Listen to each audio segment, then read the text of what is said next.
नमस्कार दोस्तों। बिहार एक ऐसा स्टेट जो देश को आज भी सबसे ज्यादा आईएएस ऑफिसर्स देता है। बिहार एक ऐसा स्टेट जहां से दुनिया के दो सबसे प्रमुख रिलीजन्स बुद्धिज्म और जैनिज्म निकल करके आते हैं। जी हां, मैं उस स्टेट की बात कर रहा हूं जहां पे दुनिया की सबसे प्राचीनतम विश्वविद्यालय नालंदा विश्वविद्यालय पाया जाता था, जिसकी लाइब्रेरी को बख्तियार खिलजी ने कभी आग लगा दिया था और उसकी लाइब्रेरी को जलने में भी 3 महीनों का समय लगा था। वो बिहार जिसने समुद्रगुप्त, चंद्रगुप्त मौर्य और सम्राट अशोक जैसे बड़े रूलर्स दिए, वहीं दूसरी तरफ जीनियस मैथमेटिशियन आर्यभट्ट और जीनियस इकोनॉमिस्ट चाणक्य भी बिहार से आते हैं। तो अचानक से ऐसा क्या होता है कि एजुकेशनली, ट्रेड में, कॉमर्स में इतने रिच बिहार का आज की डेट में इतना बुरा हाल होता है?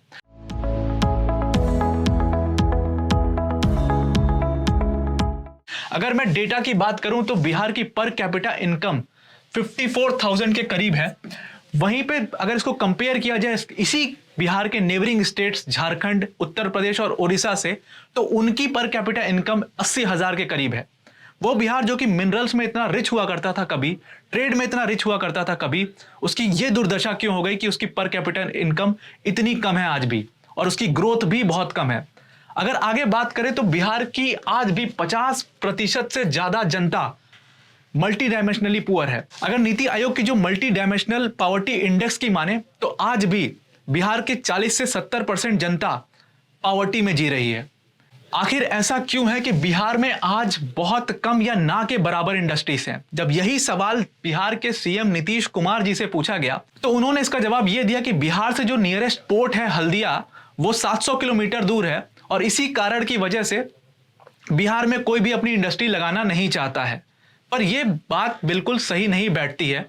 देखो, बिहार एक लैंडलॉक्ड स्टेट है माना, बट अगर बिहार को दूसरे लैंडलॉक्ड स्टेट से आप कंपेयर करोगे जैसे कि हरियाणा और पंजाब से, तो वहां जहां एक तरफ पंजाब टेक्सटाइल की इंडस्ट्री की भरमार है पंजाब में, वहीं दूसरी तरफ हरियाणा आज देश का one of the largest automobile hub है, जहां पे मारुति सुजुकी जैसी कंपनियों ने भी अपनी मैन्युफैक्चरिंग यूनिट्स डाली है। तो जब ये फिगर्स हम देखते हैं तो यहां पे हमें पता लग जाता है कि जो बिहार के सीएम नीतीश कुमार जी का तर्क है वो गलत है। तो आखिर कुछ तो रीजंस होंगे बिहार में इंडस्ट्रीज ना के बराबर होने के। तो आइए इस वीडियो में हम जानते हैं ऐसे 5 प्रमुख रीजंस कि क्यों कोई भी बड़ा इंडस्ट्रियलिस्ट बिहार में अपनी इंडस्ट्रीज लगाना नहीं चाहता है। तो पहला रीजन पे आते हैं। देखो, हम सबको पता है कि बिहार और वेस्ट बंगाल प्री इंडिपेंडेंस और पोस्ट इंडिपेंडेंस दोनों में हमेशा से मिनरल रिच स्टेट हुआ करते थे, जहां पे रॉ मटेरियल्स बहुत इजीली अवेलेबल था। बिहार में बहुत बड़े मात्रा में कोल माइंस थी, लाइमस्टोन माइंस थी। तो जब भी कोई इंडस्ट्रीज, और उस टाइम की जो इंडस्ट्रीज थी वो बिजली पे नहीं चलती थी बल्कि वो कोयले पे चला करती थी, इसीलिए बिहार में बहुत सारी इंडस्ट्रीज सेटअप की गई, क्योंकि वो कोयला बगल में ही उनको मिल जाता था और उसको यूज करके वो अपनी इंडस्ट्रीज रन करते थे। बट गवर्नमेंट ने जब देखा कि सारी इंडस्ट्रीज ज्यादातर बिहार या वेस्ट बंगाल में ही लगाई जा रही हैं और सारा रिसोर्सेस एक तरफ देश के सेग्रीगेट हो जाएगा, इसलिए उस टाइम की गवर्नमेंट और प्राइम मिनिस्टर जवाहरलाल नेहरू ने एक पॉलिसी लाई जिसको फ्राइट इक्वलाइजेशन पॉलिसी कहा जाता है। इस पॉलिसी के तहत यह कहा गया जो भी इंडस्ट्रीज से उनसे कि आप अपनी इंडस्ट्रीज को कहीं पर भी देश में लगाओ, और जो रॉ मटेरियल्स आपको चाहिए इंडस्ट्री को चलाने के लिए वो आप बिहार या वेस्ट बंगाल जहां से भी मंगाना चाहते हैं वहां से मंगा लीजिए, लेकिन जो भी आपका ट्रांसपोर्टेशन कॉस्ट आ रहा है उस रॉ मटेरियल को मंगाने में, उसको हम सब्सिडाइज कर देंगे। तो जब सब्सिडाइज कर दिया ट्रांसपोर्टेशन कॉस्ट को, तो जो बड़े बड़े इंडस्ट्रियलिस्ट थे उन्होंने ये प्रिफर किया कि वो अपने होम स्टेट में इंडस्ट्रीज खोलें, और इसीलिए बिहार और वेस्ट बंगाल में मोस्टली इंडस्ट्रीज बंद हो गई उस टाइम पर, और महाराष्ट्र और गुजरात में खोल दी गई। अब सिर्फ यही रीजन नहीं है बिहार में इंडस्ट्रीज ना के बराबर होने का, और भी कई रीजन हैं। अगर दूसरा रीजन देखा जाए तो बिहार में देखो लैंड की बहुत ज्यादा कमी है। अब इसको समझने के लिए, इस कमी को समझने के लिए हमें इंडिपेंडेंस के पहले वाले एरा में जाना पड़ेगा। ब्रिटिशर्स ने बिहार में एक सिस्टम लागू किया था जिसको हम जमींदारी सिस्टम कहते हैं। अब इस जमींदारी सिस्टम के अकॉर्डिंग जो बिहार के किसान थे उनको उनका लगान जो सालाना था वो तय कर दिया गया। भले वो अपने लैंड पर किसानी करें या ना करें, भले वो अनाज उगाएं या ना उगाएं, या बाढ़ आ जाए या अनाज फसल खराब हो जाए, उससे ब्रिटिशर्स को कोई लेना देना नहीं था। उनको जितना लगान तय किया है उतना ही लगान चाहिए होता था। अब फिर आगे क्या होता है कि ये जो किसान थे वो लगान भर नहीं पाते थे, और उसको भरने के लिए वो बड़े बड़े जमींदारों से उधार ले लेते थे, और जब वो उधार उन जमींदारों को चुका नहीं पाते थे तो वो जमींदार इनकी जमीनों पे कब्जा कर लेते थे, और इन्हीं की जमीन पर इन्हीं को मजदूरी करवाते थे। इन्हीं को एग्रीकल्चर करने को कहते थे, जिनको आज भी बिहार में खेतिहर मजदूर कहते हैं, और ये खेतिहर मजदूर आज भी बिहार में पाए जाते हैं।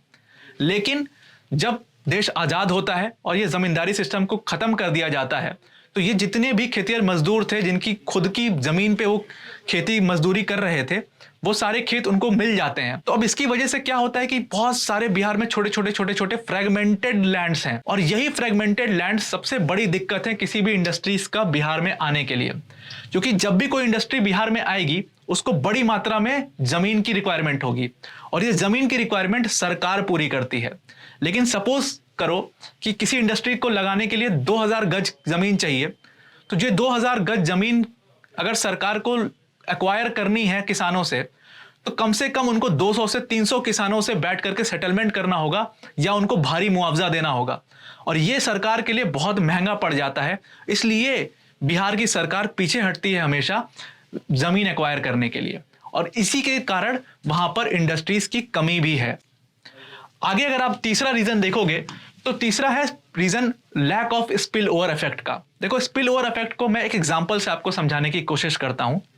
सपोज एक जगह पर आप कई सारे टैलेंटेड या स्किल्ड लोग को रख दो जो टेक्निकली बहुत साउंड है, तो अब बाहर की जो कंपनीज हैं जिनको टेक्निकल लोग चाहिए, जिनको स्किल्ड लोग चाहिए, वो मजबूर हो जाएंगी वैसी जगह पे अपनी कंपनी खोलने की, ऑफिस खोलने की, या इंडस्ट्री खोलने की। जैसे फॉर एग्जांपल हम बैंगलोर को ले लेते हैं। क्या बैंगलोर में जमीन बहुत सस्ती है कि वहां पे इतनी सारी आईटी कंपनीज खोली हुई हैं, या ऑफिस के स्पेसेस बहुत सस्ते हैं, या वहां पे एम्प्लॉयज जो हैं वो बड़े सस्ते में मिल जाते हैं, बड़े कम पैसों में मिल जाते हैं? ऐसा कुछ भी नहीं है। अगर आप बैंगलोर को आज के डेट में बिहार से कंपेयर करोगे, तो बिहार में कहीं ज्यादा सस्ती जमीन है बैंगलोर से, कहीं ज्यादा सस्ता लेबर भी मिल जाएगा, हालांकि वो स्किल्ड लेबर नहीं होगा। बट बैंगलोर में ही ये सारी आईटी कंपनीज क्यों गई? क्योंकि इसी स्पिल ओवर इफेक्ट के कारण पे, क्योंकि वहां पे उनको ये एम्प्लॉयज जो स्किल्ड एम्प्लॉयज थे वो बहुत इजीली मिल जाते थे। और अगर आपने मेरी कल की वीडियो देखी होगी, तो उसमें मैंने बताया था कि साउथ इंडिया में टेक्निकल एजुकेशन में सबसे ज्यादा एनरोलमेंट्स हैं। अब जाहिर सी बात है, एनरोलमेंट्स टेक्निकल एजुकेशन में ज्यादा है साउथ इंडिया में, तो वहां पर टेक्निकल कॉलेजेस भी ज्यादा हैं जहां से स्किल्ड एम्प्लॉयज निकल करके आ रहे हैं जो इन कंपनीज में काम कर रहे हैं।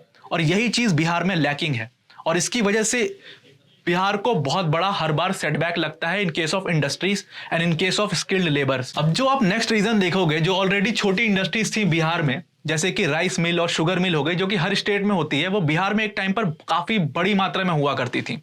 ये मिल्स भी बंद होना शुरू हो गई। इसका सबसे बड़ा कारण था कि बिहार में बहुत ज्यादा बड़े लेवल पर एक्सटॉर्शन यानी कि वसूली हुआ करती थी। जो भी वहां के लोकल क्रिमिनल्स हुआ करते थे, जिनका कुछ पॉलिटिकल एफिलिएशन होता था, वो इन मिल के मालिकों से बहुत बड़े अमाउंट वसूली के तौर पर लिया करते थे। अब हम सबको पता है कि जो ये छोटी इंडस्ट्रीज के मालिक हैं, वो बैंकों से भारी मात्रा में लोन लिए होते हैं, और उसी लोन के बेसिस पे ये अपनी छोटी इंडस्ट्रीज को चला रहे होते हैं।